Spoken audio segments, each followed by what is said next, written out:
안녕하세요. 퀵데이터입니다. 이번 시간에는 이제 분산 분석에서 다소 조금 이제 어려운 건 아니고요. 네, 공분산 분석을 이제 우리가 할 건데요. 공분산 분석은 그 Analysis of Covariance 해서 안코바 이렇게 줄여서 안코바 이렇게도 부릅니다.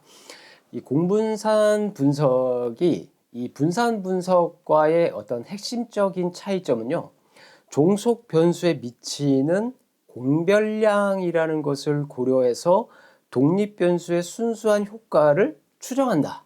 이게 일반 분산 분석과는 조금 차이점이 있다라는 겁니다.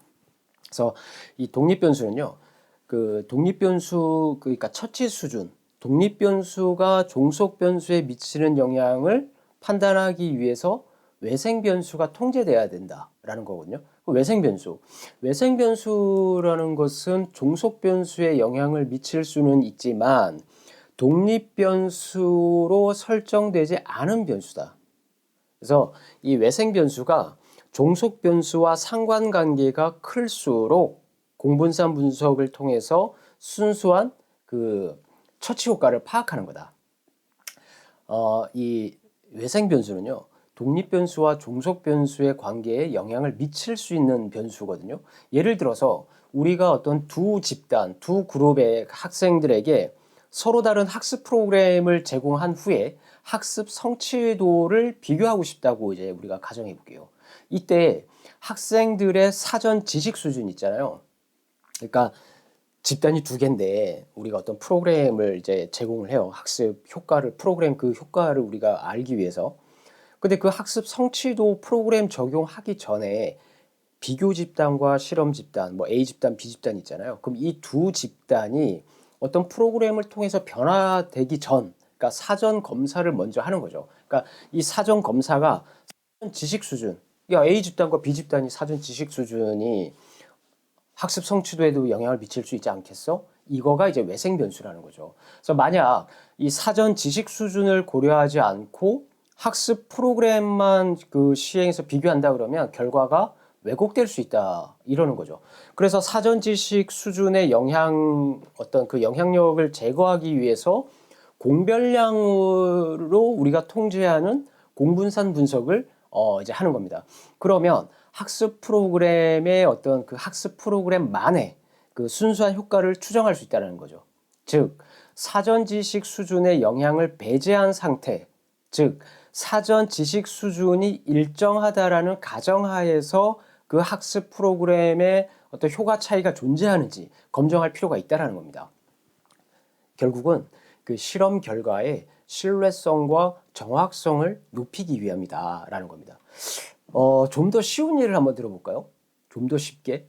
뭐 어떤 학교에서 요리 대회가 열렸다고 이제 해볼게요. 각 팀이 그 서로 다른 이제 서로 다른 레시피가 독립 변수예요. 이 레시피로 음식을 만드는 이제 대회입니다. 그런데 심사위원이 최종적으로 음식의 맛을 평가하죠. 이 음식의 맛이 종속 변수가 되는 거고요. 그런데 여기서 각 팀이 사용한 재료의 질, 그러니까 재료의 퀄리티, 그거가 이제 공별량이라고 우리가 해볼 수 있는데 재료의 질이 다르면 평가가 왜곡될 수 있을 거예요. 요리 대회는 똑같은 A, B 팀이 참가를 했는데 나중에 음식 평가를 하는 데 있어서 이제 종속 변수로 결과를 평가하는데 A 팀은 저기 어디 정말 그 유통기한 거의 막바지 직전에 있는 재료를 썼고 한쪽은 아주 신선하고 갓 따온 이런 채소나 이런 걸 가지고 했다 그러면 결과가 왜곡되겠죠. 그죠? 공정하다고 할 수 없잖아요. 그래서 이 음식의 질을 우리가 공별량이라고 얘기를 하고 이 재료의 질을 고려하고 난 후에 팀의 요리 실력을 평가해야 된다는 겁니다. 이거가 이제 공별량을 투입을 해서 통제하고 외생 변수를 제어하고 우리가 하는 분석이 이제 공분산 분석이다라는 겁니다. 외생 변수를 이제 우리가 구분할 때 비계량 변수와 계량 변수로 이제 구분해 볼 수 있는데 외생 변수를 비계량 변수는요 우리가 실험 디자인에서 통제가 가능합니다. 계량 변수는 통제가 불가능해요. 그러니까 비계량 변수는 수치화되지 않은 범주형 변수, 명목형, 뭐 성별, 학력, 종교 이런 거 집단으로 구분해야 되는 것들 있잖아요. 이런 수치화되지 않은 비계량 변수이기 때문에 집단으로 구분해서 통제, 내가 연구자가 통제가 가능해. 그런데 계량 변수는 수치화된 나이, 수치화된 그 척도, 그러니까 뭐 예를 들면 나이, 그러니까 몇 세부터 몇 세까지 이런 거 말고요. 그냥 나이 뭐 21살, 23살 뭐 이런 식으로 막 적어놨잖아요. 그럼 이거는 그 연속형 변수가 돼버리는 거죠. 그래서 이런 수치화된 나이라든가 혹은 뭐 점수, 이런 점수 같은 것들은 계량 변수라고 하거든요. 근데 이런 그 계량 변수는 통제가 우리가 할 수가 없어. 힘들죠, 통제하기가. 그래서 이걸 공별량으로 이제 처리를 해서 그 외생 변수 효과를 통제하는 겁니다. 계량 변수일 때만. 그래서 지금 그 밑에 그림을 보면 이 분석은요, 그 공분산 분석은 데이터 형태가 이제 우리가 공분산 분석은 분산 일반 분산 분석과 회귀 분석의 어떤 그걸 합쳐서 하는 분석하는 개념이에요. 그래서 그 분산 분석과 회귀 분석이 이제 합쳐진 개념이다. 공분산 분석은. 그래서 독립 변수, 처치 변수죠. 독립 변수의 그 데이터 형태는 꼭 범주형, 명목 척도가 돼야 된다. 집단으로 구분할 수 있는. 그다음에 종속 변수는 이제 그 연속형 변수, 간격 척도, 비율 척도 이런 것들. 그리고 여기서 중요한 거, 통제 변수, 그러니까 공별량으로 투입해야 되는 그 외생 변수, 통제 변수는요, 꼭 연속형이어야 돼요. 간격 척도, 비율 척도가 돼야 됩니다. 명목 척도로는 공별량을 통제가 할 수가 없어요. 그런 거 그냥 일반 분산 분석을 해야겠죠. 자, 그래서 이제 공분산 분석의 좀 개념을 보고요. 예를 한번 이제 들어볼게요. 학습 능력이 일정한 경우, 학습 능력이 통제된 경우, 세 가지의 학습 방법에 따라 학습 성취도가 다른가? 우리가 다별량 분산 분석할 때 이거 예를 가지고 했었거든요. 그래서 지금 이제 그 학습 그때 독립변수로 학습 유형까지 있었나? 그 다별량 분산 분석할 때. 근데 이제 독립변수 그냥 하나로 놓고 학습 방법을 세 가지의 학습 방법을 독립변수, 학습 성취도를 종속변수 여기서 이 그 사전 네 학습 능력이 좀 얘네가 같지 않을까? 그래서 이걸 통제해야겠다. 그래서 학습 능력을 우리가 공별량으로 투입을 하는 겁니다. 그런데 이렇게 외생 변수를 우리가 제어하고 통제할 때 그 공별량으로 이제 사용하고자 할 때는요, 한 두 가지 정도를 조금 이제 우리가 좀 가정해야 돼요. 그러니까 첫 번째는 뭐냐면 공분산 분석 전에 학습 방법에 따라 학습 성취도의 차이가 있는지를 확인하는 겁니다. 무슨 말이냐면 그 학습 방법이 이제 세 가지 학습 방법이잖아요. 독립 변수인데 독립 변수는 이제 하나지만 학습 방법이라는 건 하나지만 안에 있는 수준을 보면 개별 학습, 협력 학습, 토론 학습 이렇게 세 가지의 수준이 있어요. 그런데 이 집단을 우리가 세 개로 구분했잖아요. 그런데 이 집단이 학습 성취도에 종속 변수를 알아보고자 하는 그 학습 성취도에 차이가 있는지 먼저 확인을 해야 된다는 거죠. 그래서 그 가장 이제 중요한 게 그 집단 간 종속 변수의 분포가 정규 분포를 따르고 각 집단의 분산이 동일해야 한다라는 것은 분산 분석이랑 이제 똑같아요. 근데 이 전제 조건이 충족되지 않을 때는 공분산 분석 결과를 신뢰할 수가 없다.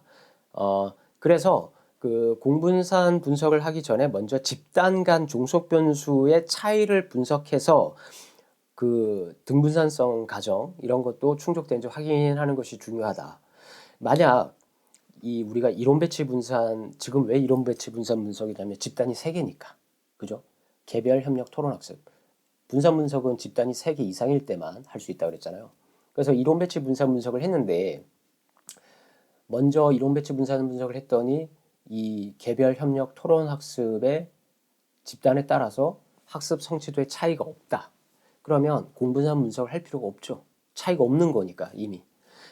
근데 종속 변수에 대한 어떤 집단 간에 대한 차이가 있어야 그 차이가 어떤 다른 변수의 영향 때문인지 확인해 볼 필요가 생기는 겁니다. 여기서 이제 집단이 2개면 뭐 T 검증은 강의는 안 했는데 뭐 T 검증은 그렇게 어려운 게 아니니까 3개 이상이면 이론 분산 분석을 이용하면 된다라는 겁니다. 그래서 3개의 집단이기 때문에 이론 분산 분석을 해서 유의한지 일단 공별량 이거 생각하지 말고 세 가지 학습 방법이 세 가지 학습 방법에 따라서 학습 성취도가 다른지를 먼저 확인을 해라. 유의한지 확인해라. 그 다음에 두 번째, 종속 변수, 학습 성취도와 학습 능력, 통제 변수죠. 이 두 변수 간의 상관관계를 먼저 확인해 줘야 됩니다. 그러니까 이 상관관계가 높을수록 이 그 공별량 변수에 투입하는 통제 변수랑 종속 변수, 학습 성취도 이 두 개의 그 상관관계가 높을수록 공분산 분석을 통해서 그 독립 변수의 순수한 효과를 확인할 수 있다라는 겁니다. 그 공분산 분석은요, 종속 변수와 공별량, 통제 변수 간의 선형 관계를 가정하고 있는데 이 상관관계가 유의하지 않으면 공분산 모형이 적합하지 않을 수 있다는 겁니다. 그래서 공분산 분석의 주요 목적은 뭐냐면 공별량의 영향력을 제거하고 순수한 집단 간 차이를 확인하는 거죠.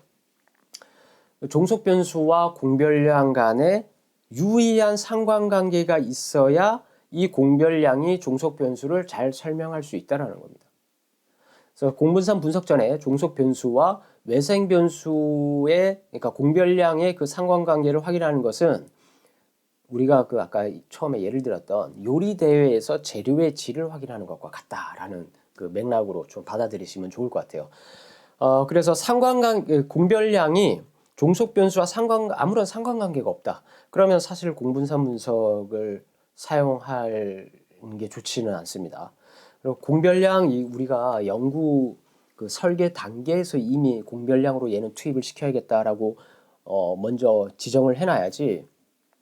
연구 막 하다가 연구 양을 좀 채울까? 학위 논문 양이 조금 부족한데 이거 공별량 투입해서 한번 공별량 좀 알아보자. 이렇게 하면 안 된다라는 겁니다.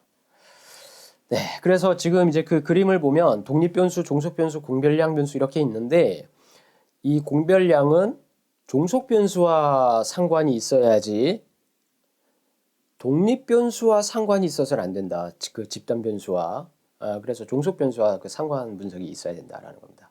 자, 그래서 이제 그 예를 한번 딱 들어서 분석을 해봤어요. 자, 그랬더니 뭐 기술 통계 이거는 이제 우리가 이론 분산 분석을 했고 뭐 이원 분산 분석, 3원 다별량 분산 분석 많이 해왔기 때문에 이 과정을 생략하고 이론 배치 분산 분석을 먼저 했어요. 학습 방법에 따라 학습 성취도가 차이가 있는지를 먼저 확인해야 된다. 그래야 학습 능력을 공별량으로 할지 말지를 결정할 수 있다는 겁니다. 지금은 이론 배치 분산 분석이기 때문에 이론 배치 분산 분석의 목적이 아니라 공분산 분석의 목적이잖아요. 그냥 차이가 있는지 없는지 그것만 먼저 확인하려고 하기 때문에 뭐 사후 분석, 그 덩컨, 셰페 이런 건 안 해요. 그래서 이것만 유의한지만 보는 겁니다. 자, 그래서 지금 보니까 뭐 기술 통계량은 뭐 그렇고, 그건 뭐 평균 이런 거고. 자, 분산의 동질성 검증을 보면 어떻습니까? 그 세 집단에 따라서 학습 성취도에 대한 분산의 동질성 검증이 유의확률 0.533이니까 0.05보다 확실하게 초과했으니까 각 집단의 분산은 동질하다 이제 검증을 했어요. 그렇죠? 그 다음에 이제 아노바 최종적인 그 검증 결과를 보니까 유의확률이 0.0001이네요. 유의하죠? 결국 뭡니까? 학습 방법에 따라 학습 성취도의 차이가 있다라는 거죠. 그래서 결과를 통해서 우리가 세 가지 이 학습 방법에 따라서 학습 성취도가 달라지는 데 있어서 학생들의 학습 능력이 그 통제 이제 우리가 공별량으로 이제 학습 능력을 우리가 공별량으로 이제 투입해 볼 수 있겠다라고 판단할 수 있는 거죠. 그래서 이런 경우에 학습 성취도와 학습 능력의 상관관계를 확인해야 된다 그랬습니다. 그죠? 투입해야 될지 말아야 될지. 그래서 지금 이제 딱 결과를 보니까 상관관계 전에 우리 했었잖아요. 다별량 할 때. 그때 이제 똑같은 결과겠죠. 그래서 학습 능력과 학습 성취도, 통제량, 공별량, 통제 변수와 학습 성취도의 두 간의 이 상관관계 보니까 매우 유의하고 0.661이야. 그래서 공별량 학습 능력을 공별량으로 지정하는 공분산 분석을 실시할 수 있다라고 우리가 알 수 있죠. 자, 그리고 이제 공분산 분석을 이제 하는 거죠. 그래서 공분산 분석 전에 우리가 뭐 했어요? 이론 배치 분석 먼저 했어요. 집단 간의 종속 변수의 차이가 있는지 확인했고, 공별량과 그 다음에 저 종속 변수 간의 상관관계를 먼저 확인했고, 이제 공분산 분석을 할 수 있다라는 거죠. 이 관계들을 다 확인한 다음에.